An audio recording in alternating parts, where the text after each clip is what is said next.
ശാരീരിക വൈകല്യങ്ങളെ മറികടന്ന് കുട്ടികൾക്ക് അറിവ് പകർന്നു കൊടുക്കുന്ന ഒരു അധ്യാപകനുണ്ട്. ആലപ്പുഴ ചെങ്ങന്നൂർ കൊല്ലക്കടവിൽ 30 വർഷമായി സമാന്തര വിദ്യാഭ്യാസ രംഗത്ത് പ്രശസ്തനാണ് ഷിബു ചിറയിൽ എന്ന കൊല്ലങ്കടവുകാരുടെ സ്വന്തം ഷിബു സാർ. പോളിയോ ബാധിച്ച് ശരീരത്തിനുണ്ടായ വൈകല്യം മനസ്സിന്റെ ദൃഢനിശ്ചയം കൊണ്ടാണ് ഷിബു മറികടന്നത്. ഡിഗ്രി വിദ്യാഭ്യാസം കഴിഞ്ഞതിനു ശേഷം വിവിധ ജോലികൾക്കായി ശ്രമിക്കുകയും തന്റെ വൈകല്യം മൂലം ജോലി നേടാനാകാതെ വരികയും ചെയ്തു. അതിനുശേഷമാണ് അധ്യാപക രംഗത്തേക്ക് ഷിബു തിരിയുന്നത്. കഴിഞ്ഞ 28 വർഷമായി കൊല്ലക്കടവിൽ ബ്രില്യൻസ് ട്യൂഷൻ സെന്റർ എന്ന സ്ഥാപനം നടത്തുകയാണ്. നിരവധി കുട്ടികളുടെ സ്നേഹവും ബഹുമാനവും ആർജിക്കുവാൻ കഴിഞ്ഞു എന്നത് ആണ് എന്റെ ജീവിതത്തിന്റെ ഏറ്റവും പ്രമുഖമായ സൗഭാഗ്യം എന്നത്.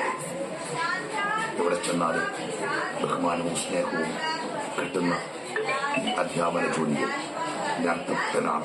പഠനകാര്യത്തിൽ കർക്കശക്കാരനാണെങ്കിലും കുട്ടികളുടെ പ്രിയപ്പെട്ട അധ്യാപകനാണ് ഷിബു. ഞാൻ 8ാം ക്ലാസ്സിലാണ് വരാൻ തുടങ്ങിയത്. ഷിബു സാറിനെ പഠിപ്പിക്കുന്ന രീതിയും വിദ്യാഭ്യാസ നിലയും മനസ്സിലാക്കിയിട്ടാണ് ഇപ്പോൾ 3 വർഷമായി. ഇപ്പോൾ 10ാം ക്ലാസ്സിലാണ് പഠിക്കുന്നത്. ഇപ്പോഴും ഷിബു സാർ നല്ല രീതിയിൽ തന്നെയാണ് പഠിപ്പിക്കുന്നത്. All Kerala tutorial management association സംസ്ഥാന വൈസ് പ്രസിഡന്റും ശ്രീ വിജയേശ്വരി ഹൈസ്കൂൾ ചെറിയനാട് PTA പ്രസിഡന്റുമാണ് ഷിബു. മികച്ച അധ്യാപകനുള്ള നിരവധി പുരസ്കാരങ്ങളും ഷിബുവിനെ തേടിയെത്തിയിട്ടുണ്ട്. ന്യൂസ് മലയാളം, ആലപ്പുഴ.